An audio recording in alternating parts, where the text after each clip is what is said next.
Pas de direction claire pour les marchés européens à la veille des élections de mi-mandat aux États-Unis qui pourraient voir la Chambre des représentants basculer dans le camp des démocrates à Wall Street. La prudence est donc de mise avec des investisseurs qui s'abstiennent de prendre des paris marqués à l'aube d'une semaine chargée sur le front politique avec en point d'orgue la réunion de la Fed qui rendra donc sa décision sur les taux directeurs jeudi prochain. Au final, le CAC lui terminant au symbolique de 0,01% à 5101 points après avoir alterné entre hausse et baisse au fil de la séance. Sur le fond des valeurs, le secteur parapétrolier profite de la remontée des cours du pétrole à l'image du Brent qui s'adjuge 1,4% à 73 dollars et 63 cents le baril, signe que les cours de l'or noir commencent à réagir aux sanctions américaines qui visent à empêcher l'Iran, l'un des principaux producteurs de pétrole, d'exporter donc son or noir, une décision qui risque d'assécher le marché et de faire monter les cours. Total, qui a pourtant annoncé la suspension d'un projet gazier en Iran, signe la meilleure performance sur le CAC. À l'inverse, Valeo et Lanterne Rouge dans le sillage des résultats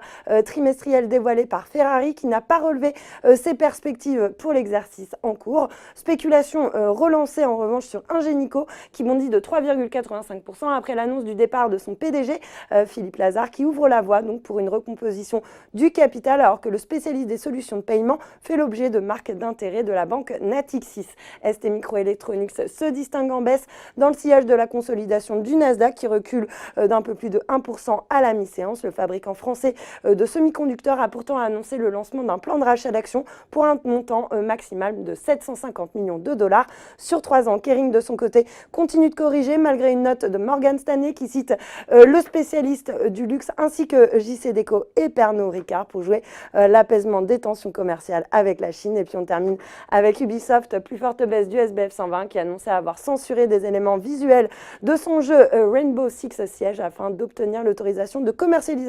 de son jeu dans ce pays stratégique. Voilà, c'est tout pour ce soir, mais n'oubliez pas, toute l'actu éco et finance est sur Boursorama.